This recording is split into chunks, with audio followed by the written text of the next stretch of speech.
Okay everyone, who are or what is the samurai and ninja community? So in this video I'm going to tell you about what makes up the samurai and ninja community, where do you contact them, who are they, who said they are. So basically a question came in one of the last videos on the comment section. It said, who is this samurai and ninja community you keep talking about, Anthony? Where can I contact them? In short, the samurai and ninja community are divided into two groups. And they are just individuals around the world or single groups around the world that make up the collective whole. So there isn't a single group of people you can go to. There isn't an overbody of the samurai and ninja community. And you don't go to our website and find out information on them. And it didn't even occur to me that someone watching my videos would be like, well, actually, who are they? So bloody good idea for a video. So imagine this, you're in a dojo, you go there on a Friday night, your friends are there, you're learning some sort of martial art, Japanese martial art, specifically samurai based, but not always, because there are very few samurai based martial arts left. So mainly people do martial arts after the samurai, and sometimes not even Japanese martial arts, for example karate, and then associate it with the samurai. So what you get is people all across the world, splintered all across the world, who love the samurai and who love the ninja. And often they go to dojos and they'll be drawing swords or doing hand-to-hand combat, grappling, jiu-jitsu, things like that. Even some of the MMA community who don't really understand that they're doing Japanese martial arts, actually, because it's Brazilian, but it's not, it's Japanese. It just went through Brazil. And even some of them are like, oh, Miyamoto Musashi, the warriors, the samurai. So what you find across the world, different all the way from the person who knows everything about their kimono and about how to tie your obi and everything, drawing the sword very slowly and moving along, to the guy in the octagon doing a wrist lock, thinking about Musashi and everything, to the karate practitioner who may or may not know that his style has nothing to do with the karate, but he's got books on the samurai at home. These are the samurai and ninja community people.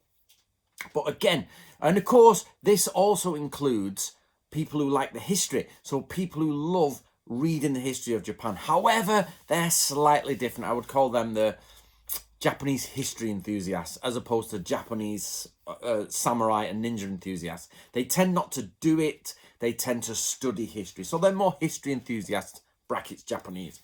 So they slightly come into the story.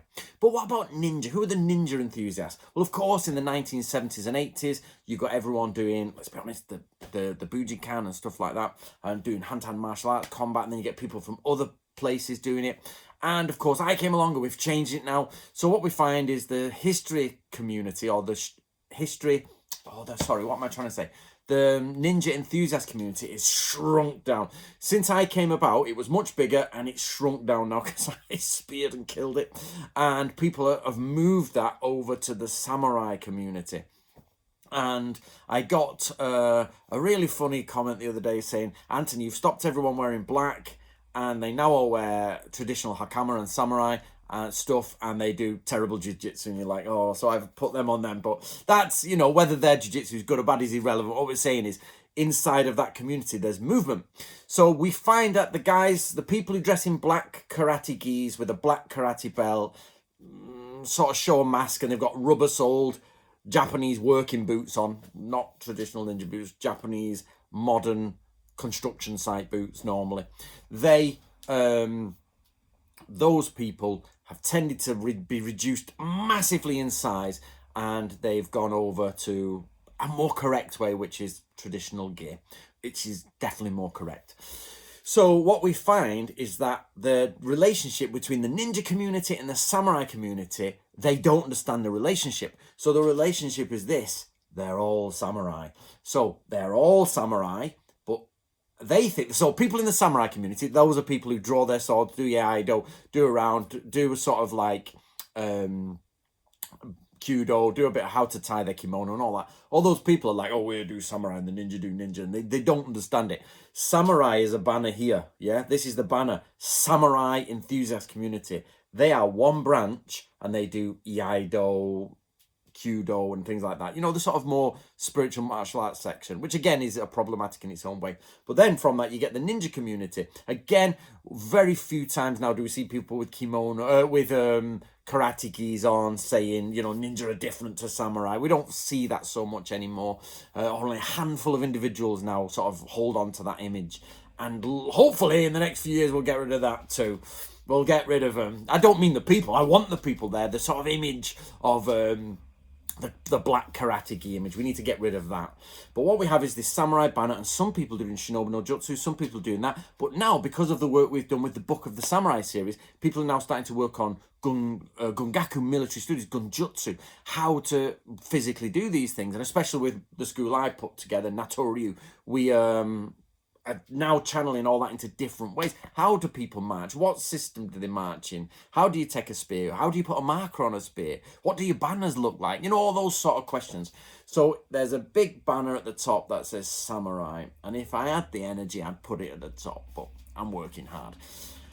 And those people who are in dojos doing Iaido are only a small part, or they're only doing a small part. And the people doing the ninja are only doing a small part. What we need to get to, so this is the bit that everybody needs to really grab hold of, is in that samurai banner, you need to be doing a little bit of martial arts, a little bit of archery, a little bit of gunnery, some espionage. You need to know how strategy works. You need to know how the Sun Tzu works. And bit by bit, I'm trying to suck people up like Chinese kung fu masters who can pull their testicles into their body. I'm trying to pull in all the testicles into the main banner so that everybody is wearing not the same clothes, because samurai were not uniform as you think, or not like as uniform as you think. So they're wearing hakama, kimono, tasuke ties, correct tabi, waranji or waraji sandals, you know, a fan, a wakizashi instead of just a longsword. That's what we need to put it towards in samurai. And then you go along to these people and say, well, what actually, you know, do you study? And say, well, actually, I like Jutsu, not Iaido. Or I prefer Iaido to Jutsu. Two terms which generally mean the softer, sort of more, not evolves the wrong word because it's not better, but the more abstract forms of sword drawing, and the reality in the street, let's kill that man sort of sword drawing. Or somebody else might say, well, I'm really interested in the espionage arts, the Shinobi no Jutsu. I'm not shinobi. We are not black-clad shinobi in a village. We are samurai interested in Shinobi no Jutsu, interested in Gungaku, interested in Kyudo, interested in Kyujutsu, Iaijutsu, Iaido. All of these things, yeah? This is where we need to move those little circles. I wish I had an edit to my videos, you know what I mean? Imagine loads of little circles. We need to put them together, pull them up. This is samurai history community. So to answer that question that somebody asked, the samurai and ninja enthusiast or community is a collection of individuals who hate speaking to each other, who hate what everybody else does, who says everybody else is wrong. I'm not wrong. Telling them wrong. No, but you know what I mean? They're like, their Iaido is rubbish. I've seen it in Japan as well. Oh, they draw like this, so they're wrong. They do this, so they're wrong. Forgetting that in Japan, there was many different types of military arts the samurai did, and there was many versions of each art. But they're all within a certain time frame. So no samurai went on the battlefield and went, awkward, you know, to get his sword out. They're just like, Jesus Christ, quick, you know. So there's the parameters of that. So questions for you guys. How can we get it across to people that people should be wearing traditional kimono, traditional hakama, or at least hakama and dogi, you know, or, you know, that sort of way? And how can we get rid of this idea that if you just dress in black, you're a ninja? You know, taking into account all my other videos on all that sort of stuff, so which you guys know.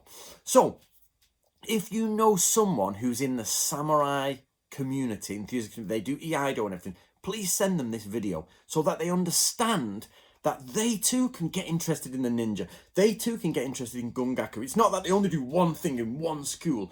One of the big misconceptions that nobody really realizes is they think samurai can only do a single school. That's not true. They do a single school of swordsmanship, maybe a single school of aquatic warfare, single school of esoteric things, or they do only a single school that has all of them. But that you know, how often did that come about?